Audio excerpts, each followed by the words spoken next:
순례길 네 번째 시간입니다. 다 같이 한번 이렇게 인사해 보시죠. 영적인 잠에서 깨어납시다. 지난주에 우리가 같이 묵상했던 말씀입니다. 사람들은 되게 부담스럽고 힘든 것을 피하고 싶어 하죠. 그러나 부담스럽다고 힘들다고 꼭 나쁜 것만은 아닙니다. 역설적이지만 부담스럽고 힘든 것을 통해서 우리가 성장하기도 합니다. 운동하는 사람에게 가장 큰 취미 있다면 그것은 운동 자체이죠. 올림픽에서 마라톤 금메달을 딴 황영조 선수가 2009년에 이런 인터뷰를 했습니다. 달리는 게 너무 힘들고 고통스러워서 차라리 죽는 게 낫겠다고 생각해 훈련 도중 달리는 트럭에 뛰어들려고 했다. 아이들이 어른이 되고 싶어하는 소망이 있을 때가 있습니다. 그 가장 큰 이유가 여러분 무엇인지 아십니까? 전에 한 설문이 재미있는 조사를 했습니다. 아이들이 어른이 되고 싶은 이유, 어른이 되면 시험을 보지 않아도 된다라는 생각 때문이었습니다. 부담스럽고 힘든 것을 피하고 싶은 것은 신앙에서도 마찬가지입니다. 우리가 이러한 관점에서 꼭 생각해 보아야 할 것이 있습니다. 그것은 바로 고난의 문제입니다. 예수님께서 이렇게 말씀하셨죠. 수고하고 무거운 짐진 자들아 다 내게로 오라. 내가 너희를 쉬게 하리라. 그러나 혼란스럽게도 이 말씀과는 전혀 반대의 말씀이 또 예수님의 입술 속에서 전파되고 있습니다. 마태복음 16장 24절에 보니까 이 예수께서 제자들에게 이르시되 누구든지 나를 따라오려거든 자기를 부인하고 자기 십자가를 지고 나를 따를 것이니라.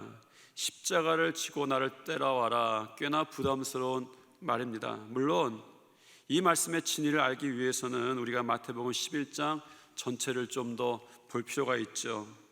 마태복음 11장 28절부터 30절까지 말씀은 이렇게 되어 있습니다. 수고하고 무거운 짐진 자들아 다 내게로 오라. 내가 너희를 쉬게 하리라.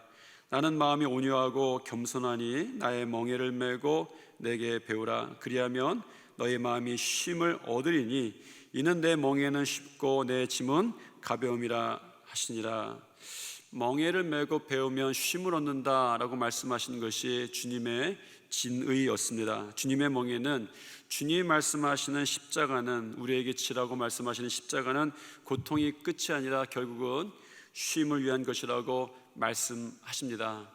주님이 말씀하시니 믿긴 믿죠. 그럼에도 불구하고 막상 우리가 십자가를 지게 되면 주님 어떻게 우리에게 이런 십자가를 지으실 수 있습니까? 라고 불평하고 원망하게 되어 있습니다. 철로 역정을 지은 존 버녀는 영국의 아주 작은 마을에서 태어났습니다. 촌놈이란 뜻입니다. 촌이 나쁜 것은 아니지만 그가 가난했고 교육받지 못하는 환경 속에서 태어났고 자라났다라는 것입니다. 특히 그가 살았던 시대는 나라 안에 전쟁이 끊임없이 일어나서 어려운 시기를 거쳤는데 존 버년의 인생도 그의 시대상을 따라서 아주 파란만장한 인생을 살게 되죠. 존 버년이 16살 때 군인으로 잡혀가게 되고 3년 동안 전투에 참여하게 됩니다. 그리고 전투에 참여한 많은 동료들이, 많은 사람들이 죽는 광경을 직접 목도하게 되죠. 그 전쟁의 비참함 속에서 이 어린 소년이 하나님을 찾게 되고 그리고 그 삶을 하나님께 드리기로 작정을 하게 됩니다. 귀한 일이 그의 인생 가운데 시작된 것이죠. 전쟁에 돌아와서 그의 신앙심이 더 깊어졌고 존 버넌이 결혼을 했는데 그의 부인이 결혼할 때 가져왔던 두 권의 책이 그의 인생에 아주 중요한 영향을 끼치게 됩니다. 첫 번째 책은 평범한 사람이 천국에 이르는 좁은 문이란 책이었고 다른 하나의 책은 경건의 실천이란 책이었습니다. 그의 신앙심이 점점 더 깊어졌는데 당혹스럽게도 그 신앙심이 깊어지는 것만큼 그의 믿음에는 의문과 회의가 생겨나기 시작했습니다. 그것은 고난의 문제 때문이었습니다. 딸이 태어났는데 사랑하는 딸이 소경으로 태어났습니다. 그의 불행은 그것이 끝이 아니었고 사랑하는 아내가 곧 죽게 되죠. 자신의 전 삶에 대해서 회의가 들기 시작한 거예요. 믿음의 길을 떠났는데 나에게 이런 일이 있다. 삶 전체를 조명하면서 나는 왜 가난한 집에 태어났는가? 나는 왜 여전히 가난한가? 나는 왜 교육받지 못하고 무능해 보이는가? 이런 회의 같은 것뿐만 아니라 왜 하나님께서 내 아이를 뺏어 가셨습니까? 소경으로 태어나게 하셨습니까? 시력을 뺏어 가셨습니까? 라는 질문이 있었고, 왜 하나님은 제 아내를 이렇게 일찍 죽게 만드셨습니까? 좋은 번역은 이러한 처절한 고통의 문제를 안고 굉장히 씨름합니다. 여러분 중에도 혹시 이런 고난의 문제 때문에 고통 가운데에서 처절하게 씨름하고 계신 분이 혹시 없습니까? 하나님, 왜 나에게 이런 일들이 벌어집니까? 왜 나에게 이런 고난이 문제가 있습니까? 이런 질문이 여러분 가운데도 있지 않습니까? 좋은 번역에게 이것은 삶의 실존적인 문제일 뿐만 아니라 신앙에도 맞닿아 있는 신앙의 문제였습니다. 꽤나 오랫동안 이 문제 가지고 기로화했습니다. 그리고 이 질문이 녹아있는 것이, 또한 이 질문에 대한 대답이 녹아있는 것이 철로역정이었습니다. 순례의 길을 떠난 크리스찬이 좁은 문을 지나서 드디어 십자가의 언덕에 올랐죠. 거기서 그는 십자가 앞에서 십자가를 바라보기만 했는데도 그 등의 무거운 짐이 벗어지는 것을, 그 은혜를 경험하게 됩니다. 그런데 문제는 은혜만 경험한 게 아니라는 거예요. 그것이 오늘 순례의 길 네 번째인데, 이 네 번째 여정의 구간을 이렇게 이름 짓습니다. 절망의 골짜기. 사실 철로역정에서는 절망의 골짜기라고 되어 있지 않고 두 개의 골짜기가 나옵니다. 첫 번째는 겸손의 골짜기이고 두 번째는 사망의 골짜기입니다. 그런데 이 두 개의 골짜기를 제가 절망의 골짜기라고 이름 지어 보았습니다. 사실 믿음 생활하면서 고난이 필수는 아닙니다. 그러나 이 세상에서 참된 그리스도인의 심령으로 성장하는데, 천국에 이르기까지 성숙하는데 때로는 고난이 필요한 것도 사실이긴 합니다. 그래서 구약의 한 시인은 시편 119편에서 이렇게 고백하기도 하는 거예요. 고난이 내게 유익입니다 라고 고백하는 시편 기자도 있었습니다. 그러나 고난에도 유익한 고난만 있는 것이 아니라 헛된 고난이 있다는 거예요. 고난 모든 것이 다 우리에게 유익한 것은 아닙니다. 갈라디아 3장에 보면 사도 바울이 갈라디아 교회를 향해서 이렇게 말해요. 너희가 받는 고난을 헛되게 하지 말라라는 것입니다. 여러분, 헛된 고난과 유익한 고난의 차이가 무엇인 줄 아십니까? 고난 자체가 아닌 것이죠. 고난을 헛되게 하거나 유익하게 하는 것은 우리라는 것입니다. 무엇입니까? 우리가 그 고난에 어떻게 반응하는가의 문제라는 것이죠. 고난은 헛되거나 유익하거나 그 모양은 다 같습니다. 중요한 것은 고난에 대한 우리의 반응이죠. 고난 자체 헛되고 유익함이 있다기보다 고난에 대한 반응이 고난을 헛되게도 만들고 유익하게도 만든다라는 것이죠. 고난을 유익하게 만드는 첫 번째 우리가 해야 될 반응은, 좋은 번역은 겸손이다라고 우리에게 말하면서 겸손할 것을 권고하고 있습니다. 크리스찬이 첫 번째 절망의 골짜기를 지납니다. 그 이름이 겸손의 골짜기였습니다. 이 장면이 철로역정에 이렇게 기록되어 있죠. 겸손한 골짜기에서 불쌍한 크리스천은 곧 큰 위험을 만나고 말았다. 얼마 가지도 않아서 흉악한 마귀가 벌판 위로 다가오는 게 보였다. 마귀의 이름은 아볼로온이었다. 크리스천은 덜컥 겁이 나기 시작했다. 이대로 도망가야 할지 이판사판으로 맞서야 할지 몰라 정신이 아득해졌다. 겸손의 골짜기에서 크리스찬이 정신이 아득해진 거예요. 왜 그렇습니까? 아득해진 이유가 있습니다. 아볼론을 만났기 때문이에요. 여러분, 아볼론 들어보셨습니까? 아볼론은 요한계시록에 등장하는 존재입니다. 언젠가 저와 여러분들이 요한계시록 말씀을 다 말씀 가운데 한번 보게 될 텐데, 이 요한계시록에 등장하는 아주 위험한 존재가 있는데 그것이 아볼론입니다. 사도 요한이 본 환상 가운데에 요한계시록 9장 11절에 이런 말씀이 있습니다. 그들에게 왕이 있으니 무저갱의 사자라. 히브리어로는 그 이름이 아바돈이요, 헬라어로는 그 이름이 아볼론이더라. 여러분, 이 무저갱의 사자라고 하는 것은 정확히 번역하면 무저갱의 천사인데, 이 무저갱의 천사에 대한 것은 좀 거슬러 올라가서 9장 1절에 보면 이게 어떤 존재인지 드러납니다. 9장 1절에 보면 이렇게 되어 있죠. 다섯째 천사가 나팔을 불매 내가 보니 하늘에서 땅에 떨어진 별 하나가 있는데 그가 무저갱의 열쇠를 받았더라.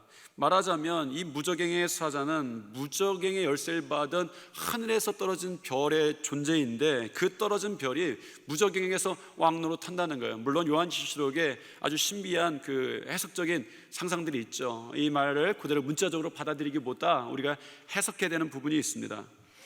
그런데 이 무저갱에서 왕노릇하는 이 존재에 대해서 이것을 부르는 이름인데, 히브리어는 이미 있었던 존재인데, 히브리어 구약 성경에는 이 존재를 아바돈이라고 부르고, 이 신약 성경에서는 아볼론 이렇게 부르고 있습니다. 이 아볼론이라고 하는 것은 사실 이름이라기보다 이 존재의 특징입니다. 히브리어 아바돈의 의미가 있습니다. 파괴하다, 이런 뜻입니다. 헬라어 아볼론의 이름의 뜻이 있습니다. 파괴하다는 뜻입니다. 똑같은 뜻입니다. 그래서 본절에서 언급한 아바돈이나 아볼론, 이 모두는 파괴하다, 파괴자란 뜻입니다. 그래서 개역 성경 다른 곳에 구약의 아바돈을 번역한 것을 보면 아바돈이 이렇게도 번역되어 있습니다. 무덤, 멸망, 사망, 음부, 이렇게 번역되는 것들이 다 아바돈입니다. 사실은 아바돈은 그런 존재라는 거예요. 우리에게 파괴하고자 다가오는 존재가 있는데, 그것이 구약에서는 아바돈이라고 불렀는데 사실은 무덤 같은 존재로, 흑암 같은 존재로, 암흑 같은 존재로 우리에게 왔다는 거예요. 이것은 신약의 성경에서도 마찬가지입니다. 요한계시록 이 땅이 끝날 때까지 우리를 파괴하고 싶은 존재가 있는데, 그것이 아볼론이라는 거예요. 이것은 존재의 의미이죠. 철로역정에 보면 아볼론은 크리스천의 발걸음을 돌리려고 사실은 처음부터 파괴자의 모습으로 다가온 것이 아닙니다. 설득자의 모습으로 다가와서 설득도 했고, 유혹하기도 했고, 협박하기도 합니다. 그런데 크리스천은 알아버렸죠. 사실은 나를 복된 길로 인도하고 싶은 것이 아니라 파괴하고 싶은 거예요. 크리스천이 이 아볼론의 정체를 알고 거절하는 순간에 아주 맹렬한 전투가 시작됩니다. 여러분이 믿음으로 살겠다고 결정하는 순간에 여러분 삶 가운데에도 이런 전투가 시작되는 거예요. 이게 믿음의 결단 가운데 일어나는 파괴자의 본능입니다. 불화살이 날아오고 심각한 전투가 시작되었죠. 그리고 위기 가운데 몰리고 군데군데 상처를 입습니다. 왜냐하면 아볼론이라는 존재가 아주 어마어마한 거예요. 우리에게 상처를 입히는데 그를 끊임없이 공격해서 상처 가운데 쓰러뜨려 버립니다. 이런 골짜기를 지나는 방법은 딱 한 가지밖에 없었어요. 오직 이기는 것밖에 없습니다. 다른 방법이 없는 거예요. 이 골짜기를 지나는 방법은 이 아볼론이라는 존재를 이기는 방법밖에 없는데 이길 수가 없는 거예요. 도무지 이길 수가 없는 거예요. 왜? 아볼론이라는 존재가 너무나도 거대하기 때문입니다. 너무나도 대단하기 때문입니다. 사망으로 다가오고 무덤으로 다가오고 누구나 봐도 무시무시한 거예요. 그를 보면 딱 멸망이 생각날 정도였습니다. 그래서 이 골짜기를 지나갈 때 어떤 전투는, 어떤 고난은 도저히 우리 힘으로 할 수 없다, 이런 말이 저절로 나오는 거예요. 우리 힘으로는 도저히 안 돼라는 것이죠. 그래서 버티면 버틸수록 상처투성이가 되는 것이 어쩌면 이 겸손의 골짜기의 전투였습니다. 그런데 상처를 입긴 입습니다. 상처를 입고 쓰러지는 사람이 있고, 한편으로는 겸손해지는 사람이 있습니다. 존 번연은 거기에 대해서 우리에게 전달하고 싶은 거예요. 그 상처 가운데 여러분들이 어떻게 반응하는가에 대한 문제입니다. 스스로 치유되지 못하여 그 상처로 인해서 더욱 하나님을 의존하며 하는 반응이 겸손입니다. 여러분, 고난의 때에 문제를 만나면 여러분들이 겸손해지시기를 축원합니다. 때로는 우리에게 고난이란 광야에서 우리가 꺾일 때가 있어요. 나의 능력도 수단도 이길 수 없는 고난 앞에서 아무것도 아니었다는 사실을 알게 되기 때문입니다. 그런데 그것이 우리에게 불행한 것이 아닙니다. 우리가 고난 가운데 여러분 꺾이신 분 계십니까? 고난 가운데 넘어지신 분 계십니까? 그런데 고난을 통해서 그 꺾임을 통해서 우리가 경험하는 게 무엇입니까? 한없이 낮아지는 거예요. 나의 능력도 낮아지고, 나의 생각도 낮아지고, 나의 꿈도 낮아집니다. 그런데 겸손의 목적은 사실 내가 한없이 낮아지는 것이 아닙니다. 그리스도인의 겸손의 정의를 여러분 분명히 하셔야 합니다. 진짜 겸손은 내가 낮아지는 것이 목적이 아니라, 내가 비하되는 것이 목적이 아니라, 나에게 하나님이 한없이 높아지시는 게 겸손인 거예요. 그 한없이 높아진 하나님을 고백하는 것이 겸손입니다. 상처투성이가 되어서 고백되는 그 순간에 크리스찬이, 넘어진 크리스찬이 고백하는 고백이 있습니다. 로마서 8장 37절인데 우리 다 같이 한번 읽어보시겠습니다. 이 모든 일에 우리를 사랑하시는 이로 말미암아 우리가 넉넉히 이기느니라. 크리스찬이 고난 가운데, 문제 가운데, 상처 가운데 쓰러졌습니다. 그런데 그가 겸손해진 거예요. 왜 겸손해졌다고 말합니까? 그 골짜기를 왜 겸손의 골짜기라고 말합니까? 높으신 하나님을 드디어 바라보았기 때문입니다. 고난 앞에서 여러분 겸손으로 반응하시기를 바랍니다. 문제 앞에서 겸손으로 받아시길 바랍니다. 겸손은 나의 낮아짐을 확인하는 것이 아니라 넉넉히 이기시는 하나님을 고백하면서 그것을 경험할 준비를 하는 것이죠. 좋은 번역은 이 골짜기를 지나면서 겸손에 장착하는 무장에 대해서 이야기를 한 거예요. 겸손한 자들이 사용하는 무기입니다. 아볼론과의 전투에서 그가 빼어든 거예요. 여러분, 그 검의 이름을 좌우의 날선검이라고 이름 짓습니다. 그것이 무엇입니까? 히브리서 4장 12절 말씀인데 같이 한번 읽어보겠습니다. 하나님의 말씀은 살아있고 활력이 있어 좌우의 날선 어떤 검보다도 예리하여 혼과 영과 및 관절과 골수를 찔러 쪼개기까지 하며 또 마음의 생각과 뜻을 판단한다라는 거예요. 여러분, 하나님이 높아지신 사람들에게, 겸손한 사람들에게 장착되는 무기가 있습니다. 그것은 어쩌면 당연한 것 같습니다. 하나님의 말씀이죠. 하나님이 하시는 말씀의 좌우의 날선검을 가지고 그것을 대적하는 것입니다. 그래서 고난 중에 있었던 한 시편 기자는 이렇게 고백하죠. 고난당한 것이 내게 유익입니다. 왜냐하면 이로 인하여 내가 주의 율례를 배우게 되었나이다. 여러분, 고난 가운데 여러분들이 겸손한 자가 되었는지라고 확인하는 방법은 간단합니다. 여러분이 좌우의 날선검을 빼어들고 있는가라는 것입니다. 여러분의 능력이 아니라 하나님이 주시는 좌우의 날선검 말씀 가지고 이 고난에 대해서 대적하고 있는가라는 것이죠. 절망의 두 번째 골짜기는 사망의 골짜기였습니다. 여러분, 고난은 특별한 장소이지만 한편으로 하나님께서 역사하시는 특별한 장소이기도 합니다. 하나님께서는 그 무덤에서 새 일을 시작하셨다는 것을 여러분 기억하셔야 합니다. 그것이 부활입니다. 그러나 사망의 골짜기가 누구에게나 다 은혜가 되는 자리는 아니죠. 중요한 것은 사망의 골짜기를 지날 때에 또한 내가 어떻게 반응하는가입니다. 철로역정에서는 사망의 골짜기에 대해서 이렇게 기록되어 있습니다. 그곳에는 불과 연기가 계속 뿜어져 나오고 있었다. 무시무시한 불꽃과 굉음은 크리스천의 칼로도 막을 수 없는 공포였다. 그래서 크리스천은 칼을 칼집에 꽂고 모든 기도라는 무기를 꺼내 들었다. 그는 기도하면서 가장 절박한 목소리로 외쳤다. 여호와 하나님의 능력으로 걸어가리라. 그러자 악한 영들이 물러갔고 더 이상 가까이 오지 못했다. 겸손의 골짜기를 지나면서 좌우의 날선검 말씀을 빼어들었다면 사망의 음침한 골짜기를 통과하며 사용한 무기가 바로 이 모든 기도였습니다. 이 모든 기도라고 하는 그 옆에는 가로치고 에베소서 6장 18절이라고 기록되어 있는데, 이 에베소 6장 18절이 이렇습니다. 같이 한번 읽어보겠습니다. 모든 기도와 간구를 하되 항상 성령 안에서 기도하고 이를 위하여 깨어 구하기를 항상 힘쓰며 여러 성도를 위하여 구하라.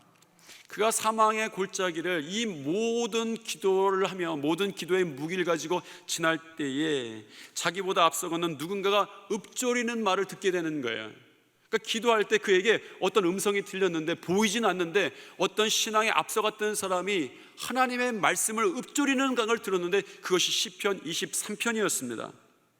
내가 사망의 음침한 골짜기로 다닐지라도 해를 두려워하지 않을 것은 주께서 나와 함께 하심이라. 주의 지팡이와 막대기가 나를 안위하시나이다. 그가 기도할 때, 모든 기도할 때 하나님께서 누군가의 음성을 통해서 이 말씀을 주신 거예요. 누군가 읊조리는 이 시편 23편 4절의 말씀을 듣고 크리스천이 힘이 났습니다. 그에게 세 가지 때문에 힘이 났다고 말하는데, 첫 번째는 이 골짜기에 자신 외에 하나님을 경외하는 사람이 또 있었구나라는 사실을 알게 된 것이 그에게 참 힘이 됐습니다. 여러분, 우리도 그런 게 힘이 되지 않습니까? 내가 혼자 외롭게 신앙생활을 하는데 누군가 하나님의 사람이 또 있다는 사실이 우리에게 힘이 되는 거예요. 옆에 사람 한번 쳐다보십시오. 인사는 안 하겠습니다. 마음속으로 당신이 참 힘이 됩니다. 그런 마음 가지시면 돼요. 두 번째는 이 길을 포기하지 않고 가면 그 누군가 있는 사람을 언젠가 만나게 돼서 길동무처럼 그렇게 만나게 될 것이라는 희망이 생겼기 때문입니다. 이 길이 외롭지만 누군가 나의 신앙을 함께하는 사람을 만나게 될 것이다. 이것 때문에 힘이 났다라고 말합니다. 아마 존 버년도 이런 것들이 자기 인생에서 힘이 되었던 것 같아요. 여러분 이것을 기억해 놓으십시오. 다음 주에 우리가 다룰 내용입니다. 그리고 셋째, 이 어둡고 음침한 곳에서도 하나님께서 자신과 함께 하신다는 사실이 깨달아졌어요. 사망의 음침한 골짜기가 어둠만 있는 줄 알았더니 하나님께서 나와 함께 하시는구나 라는 것을 깨달았습니다. 사망의 음침한 골짜기에서 하나님을 바라보고 기도로 반응하는 사람들에게 하나님이 함께 하시는 것이 분명해질 줄 믿습니다. 그가 누군가의 목소리를 들었던 시편 23편을 좀 더 자세히 봐야 합니다. 다윗이 고백한 노래이죠. 이 노래를 알기 위해서는 다윗을 알아야 합니다.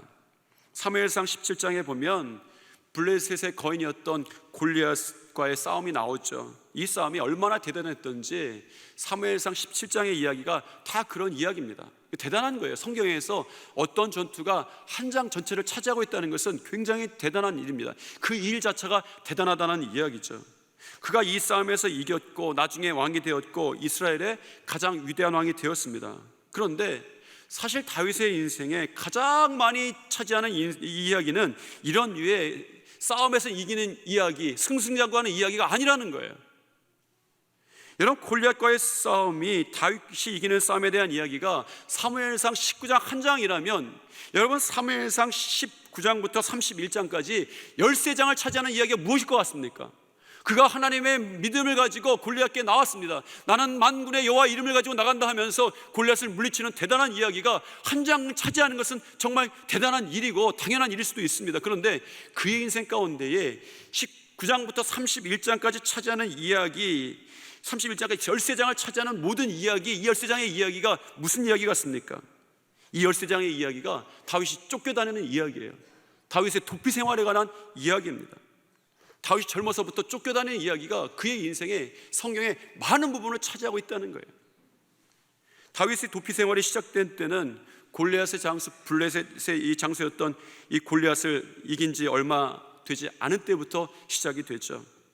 다윗이 헤브론에서 왕이 된 것이 주전 1010년이니 그의 도피 생활이 약 10년 정도 계속되었다라고 계산할 수 있습니다. 여러분 생각해 보십시오. 10년 동안 그가 쫓겨다니는 거예요. 10년의 인생 동안 고난이 쫓아다니는 겁니다. 10년의 인생 동안 문제가 쫓아다니는 거예요. 다윗은 도피하는 과정에서 숱한 우여곡절과 고난을 겪었는데 성경에 나타난 그가 도망갔던 쫓겨다녔던 장소만 해도 16곳이나 됩니다. 여러분 16곳을 쫓아다니면서 그렇게 도망다녀 보셨습니까?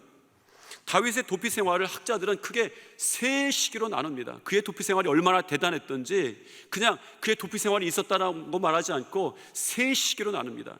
제1기는 라마에서 헤레스 숲까지의 행로인데 사울의 추적이 너무나도 맹렬하여서 다윗이 도피하는데 쫓겨다니는데 급급했던 그런 시기였습니다. 제2기는 그일라에서 10가지의 행로인데 제2기의 특징은 황무지로 다녔다는 거예요. 황무지를 전전했다는 것입니다. 10, 마온, 엔게디, 바란, 이 지명들 뒤에는 꼭 따라오는 단어가 있었습니다. 10, 황무지, 마온, 황무지, 엔게디, 황무지, 바란, 황무지라는 거예요. 도망 다녀도 사람이 살만한 곳으로 도망 다닐 수 없었고 황무지로만 다녀야 살아날 수 있었던 인생이 그의 이기였습니다. 제3기는 어떻습니까? 블레셋 땅 가드에서 시글락까지의 행로인데 아주 절대적인 위기에 몰렸던 다윗이 블레셋으로 도망갑니다. 거기에 편안한 삶이 됩니까? 아니죠.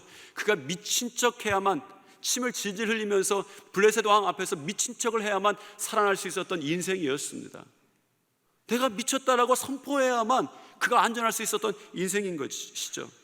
이렇게 다윗은 상당히 많은 시간을 쫓겨다녔는데 그때를 살아가며 또 그때를 살아간 직후에 어쩌면 쓰였던 이 성경 이 시편이 시편 23편입니다.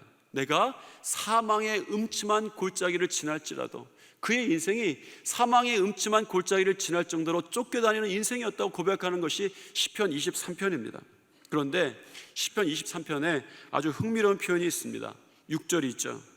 6절 같이 한번 읽어보겠습니다.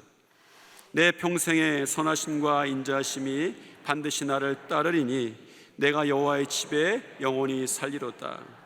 여기서 흥미로운 표현은 따르리니 라는 말입니다. 이 동사의 주어가 선하심과 인자하심이다 라고 하는 것이 아이러니예요.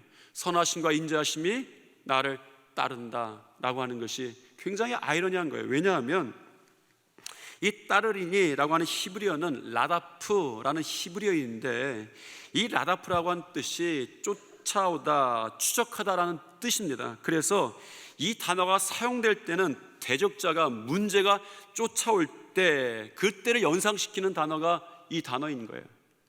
사실은 이 단어를 사용하는 것은 누군가가 문제가, 위험이 쫓아올 때 사용하는 단어가 이 라다프라는 단어입니다. 그런데 그 오랜 생활 동안 그를 쫓아오는 것이 그를 죽이려고 했던 사울과 그의 병사들이었고 블레셋이었습니다. 그런데 다윗이 20편 23편에서 고백하는 것이, 사실은 나를 뒤쫓아오는 것이 사울과 그의 병사들이 아니라, 블레셋이 아니라 그 많은 시간 1기, 2기, 3기를 생각해도 하나님의 선하심과 인자하심이 나를 따랐다고 고백하는 것이 10편 23편인 거예요. 그 인생의 고난과 문제와 사망의 음침한 골짜기가 있었는데도 불구하고 그 인생을 돌아보면서 그 눈을 들어보았더니 그때에 나를 쫓아오던 것이 그의 위험과 고난과 사망이 아니라 하나님의 선하심과 인자하심이 나를 따랐다고 고백하는 것이, 반드시 나를 따랐다고 고백하는 것이 시편 23편입니다. 저는 여러분에게도 이런 고백이 시작되시기를 축원합니다. 나에게 문제가 쫓아오는 것 같고, 나에게 사망이 쫓아오는 것 같고, 나에게 절망스러운 일이 쫓아오는 것 같지만, 정말 내가 하나님을 쳐다볼 때 여러분이 발견하게 되는 것이 있습니다. 그것이 무엇입니까? 하나님의 선하심과 인자하심이 나를 따른다는 거예요. 이 고백이 이 다윗에게 시작되는 것이죠. 다시 한번 여러분의 인생에도 이런 고백이 시작되시기를 축원합니다. 여러분의 인생에 대적자가 있습니까? 추적자가 있습니까? 문제가 쫓아오고 고난이 쫓아옵니까? 사망이 쫓아옵니까? 그렇지 않습니다. 사랑하는 자녀인 여러분을 쫓아오는 것은 그런 것들이 아니라 하나님의 선하심과 인자하심인 줄 믿습니다. 크리스찬도 사망의 음침한 골짜기에서 누군가 읊조렸던 이 음성을 듣고 나서 그가 고백하는 거예요. 욥기 9장 11절의 말씀을 인용하면서 이렇게 고백합니다. 이곳에 장애물 때문에 내가 보지 못했을 뿐, 나를 닥쳐놓은 어둠 때문에 내가 보지 못했을 뿐, 하나님은 지금도 나와 함께 계시다라는 것이었습니다. 욥기 9장 11절 말씀이 이런 거예요. 그가 내 앞으로 지나시나 내가 보지 못하며 그가 내 앞으로 나아가시나 내가 깨닫지 못하느니라. 내가 보지는 못했지만 하나님께서 내 앞을 지나시고 계시고, 나는 보지 못했지만 하나님께서 내 앞을 나가고 계시다는 것이 이 크리스찬의 고백이었습니다. 이 고백도 여러분의 입술 가운데 반드시 간증으로 고백되시기를 축원합니다. 나에게 사망의 음침한 골짜기가 있는 줄 알았더니, 나에게 어둠이 있는 줄 알았지 더니 사실은 내가 보지 못하지만 하나님께서 내 앞을 지나고 계시고 하나님께서 내 앞을 앞서가고 계시는구나. 이 고백인 거예요. 겸손의 골짜기와 사망의 골짜기에서의 크리스천의 싸움은 아주 맹렬했습니다. 그러나 크리스천의 싸움은 분명히 승산이 있었습니다. 왜냐하면 하나님의 선하심과 인자하심이 그를 쫓고 있었기 때문입니다. 여러분의 싸움도 마찬가지입니다. 이 시간에 여러분, 저는 알지 못하지만 여러분의 인생 가운데 어떤 맹렬한 싸움이 있을지도 모르겠습니다. 어떤 문제 때문에, 고난 가운데, 어려움 때문에, 아니면 여러 가지 이 소망이 없어진 것 때문에 이 맹렬한 싸움을 여러분의 마음속에, 삶의 현장 속에 싸우고 계신 분이 있을지도 모르겠습니다. 그러나 맹렬한 것은 분명하지만 지는 싸움은 아닙니다. 왜 그렇습니까? 아니, 이길 수 있는 싸움입니다. 왜 그렇습니까? 하나님의 선하심과 인자하심이 반드시 여러분을 따르고 있기 때문입니다. 이것이 오늘 말씀을 통해 주시는 약속입니다. 다만 중요한 것은 여러분이 그 고난에 대해서 어떻게 반응하고 계시는가라는 것이죠. 여러분이 고난의 훈련을 통해서 여러분의 믿음이 명품 믿음 되시기를 축원합니다. 한번 옆에 분과 한번 이렇게 인사해 보겠습니다. 반드시 하나님의 선하심과 인자하심이 당신을 따를 것입니다.